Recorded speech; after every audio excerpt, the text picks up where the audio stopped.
सुनवाई हुई। केंद्र और मध्य प्रदेश सरकार और एएसआई से जवाब मांगा गया। शुक्रवार को नमाज की मांग पर राहत नहीं मिली है। वैकल्पिक नमाज स्थल और उपलब्ध कराने के निर्देश दिए गए हैं। इधर भोजशाला परिसर में किसी भी ढांचे में बदलाव नहीं होगा। मामले की पूरी सुनवाई 15 दिन के बाद अब होगी।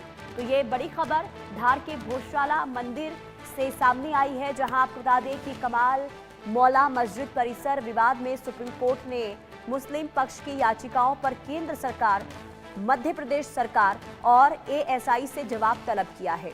हालांकि अदालत ने परिसर में शुक्रवार की नमाज की अनुमति देने की मांग फिलहाल स्वीकार नहीं की है। अब सीजेआई सूर्यकांत की पीठ ने मध्य प्रदेश सरकार और धार प्रशासन को निर्देश दिया है कि मुस्लिम समुदाय के लिए परिसर के पास वैकल्पिक स्थान उपलब्ध कराए जाए, ताकि वो शुक्रवार की नमाज अदा कर सके। साथ ही सुप्रीम कोर्ट ने स्पष्ट ये किया है कि एएसआई अदालत की अनुमति के बिना परिसर में कोई ढांचागत बदलाव या फिर नया निर्माण नहीं करेगा। तो आज सुप्रीम कोर्ट में सुनवाई, भोजशाला परिसर में किसी भी ढांचे में बदलाव नहीं होगा, ये आदेश। और साथ ही साथ क्योंकि शुक्रवार के दिन नमाज पढ़ने की इजाजत मांगी गई थी, इस पर भी राहत फिलहाल मुस्लिम पक्ष को नहीं मिली है। भोजशाला विवाद में सुप्रीम कोर्ट में अहम सुनवाई आज हुई और इस पूरे मामले को लेकर क्योंकि केंद्र और एमपी सरकार और एएसआई से जवाब मांगा गया है और साथ ही साथ ये भी कहा गया है कि अगर नमाज की इजाज़त नहीं दी गई है, राहत नहीं है, तो वैकल्पिक स्थान नमाज के लिए उपलब्ध कराए जाए, ये भी आदेश दिए गए। नमाज के लिए वैकल्पिक जगह उपलब्ध कराने के निर्देश सुप्रीम कोर्ट की ओर से दिए गए हैं और भोजशाला परिसर में किसी भी ढांचे में फिलहाल बदलाव नहीं होगा, ये साफ संकेत दिए गए हैं, आदेश दिए गए हैं सुप्रीम कोर्ट की ओर से। यानी कह सकते हैं कि जो पूरा मामला है एक बार फिर से देखिए चर्चाओं में इसलिए भी आया है क्योंकि जब कोर्ट की ओर से इजाज़त दी गई थी और ये पूरा जो मामला है आपको बता दें कि हिंदू पक्ष के फेवर में आया था, राहत मिली थी और इसके बाद से ही मुस्लिम पक्ष जो है लगातार परिसर में नमाज अदा करने की मांग कर रहा है, लेकिन इसे लेकर फिलहाल राहत नहीं मिली है मुस्लिम पक्ष को। तो ये बड़ी खबर, नमाज के लिए वैकल्पिक जगह उपलब्ध कराने के एक बार फिर से ये आदेश दिए गए हैं कोर्ट की ओर से। तो धार की भोजशाला को लेकर सुप्रीम कोर्ट ने मध्य प्रदेश हाई कोर्ट के उस फैसले के खिलाफ मुस्लिम पक्ष की अपील पर सुनवाई करने के लिए सहमति दे दी है, जिसमें भोजशाला को मंदिर घोषित किया गया था। हालांकि कोर्ट ने फिलहाल भोजशाला परिसर में नमाज की अनुमति देने से साफ इनकार कर दिया है। संभव शर्मा संवाददाता तमाम जानकारी के साथ जुड़ चुके हैं। संभव, विस्तार से बताइए कोर्ट की ओर से क्या टिप्पणी की गई है? जी बिल्कुल, लगभग 1 घंटे की ये सुनवाई जहां पर तमाम बड़े वकील मौजूद थे और सुप्रीम कोर्ट ने कुछ बातें स्पष्ट की। यहाँ पर 3 जजों की सुप्रीम कोर्ट की bench, chief justice of India, मुख्य न्यायाधीश की ये बेंच मामले की सुनवाई कर रही थी। यहाँ सबसे पहले तो केंद्र सरकार, archaeological survey of India, ASI और इसके साथ साथ राज्य सरकार यानी कि मध्य प्रदेश सरकार को नोटिस जारी हुआ है और नोटिस का इन्हें जवाब देना है। लगभग 15 दिन बाद इस मामले पर तो भोजशाला के मामले पर दोबारा सुनवाई होगी और इसके साथ साथ जो टिप्पणियां कोर्ट के अंदर हुई वो महत्वपूर्ण है। मुख्य न्यायाधीश ने ये कहा कि ये बहुत संवेदनशील मामला है और इस पर किसी भी प्रकार की कोई टिप्पणी, चाहे वो कोर्ट रूम के अंदर टिप्पणी की गई हो, उसे बहुत ध्यान से और समझदारी से वो टिप्पणी को करने की जरूरत है क्योंकि ये बहुत संवेदनशील सेंसिटिव मुद्दा है। इसके साथ साथ मुस्लिम पक्ष लगातार ये मांग कर रहा था कि उसे नमाज की अनुमति दी जाए।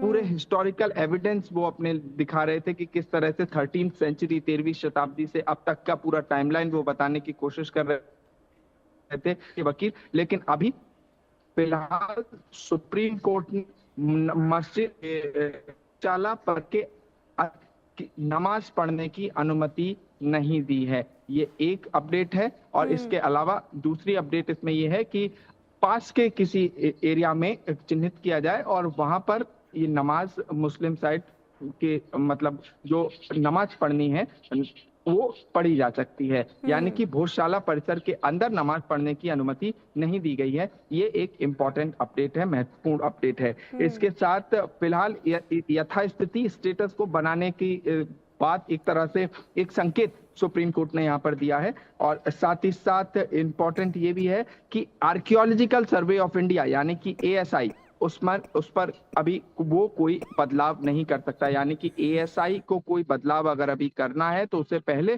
कोर्ट की अनुमति लेनी होगी। ये एक बहुत बड़ा अपडेट सुप्रीम कोर्ट से है कि ASI archaeological survey of India, क्योंकि ये एक आर्कियोलॉजिकल साइट है, तो एएसआई को कोर्ट की अनुमति पहले लेनी होगी किसी भी प्रकार की परिवर्तन या बदलाव करने के लिए। किसी भी स्ट्रक्चर में वहां का जो संरचना है उस संरचना में बदलाव करने के लिए पहले कोर्ट की अनुमति लेनी होगी। और अभी एक तरह से स्टेटस को, यानी कि जो यथास्थिति है वो बनाए रखने के संकेत दिए हैं। लॉ एंड ऑर्डर पर विस्तृत डिस्कशन हुआ कोर्ट रूम के अंदर। लगभग 45 मिनट की ये सुनवाई, देश की सर्वोच्च अदालत में सुनवाई, जहां मुस्लिम पक्ष ने मध्य प्रदेश हाई कोर्ट के उस फैसले को चुनौती दी थी जहां इसे हिंदू साइट बताया गया था, और उस फैसले को चुनौती देते हुए मुस्लिम साइड ने तमाम जो अपने फैक्ट्स थे वो रखने की कोशिश की और एक हिस्टोरिकल टाइमलाइन समझाने की कोर्ट को कोशिश की। लेकिन देखिए, जब सुनवाई शुरू हुई थी उसी समय एक तरह से सीजीआई ने हिंट कर दिया था कि हम इस मामले पे नोटिस इशू करने जा रहे हैं,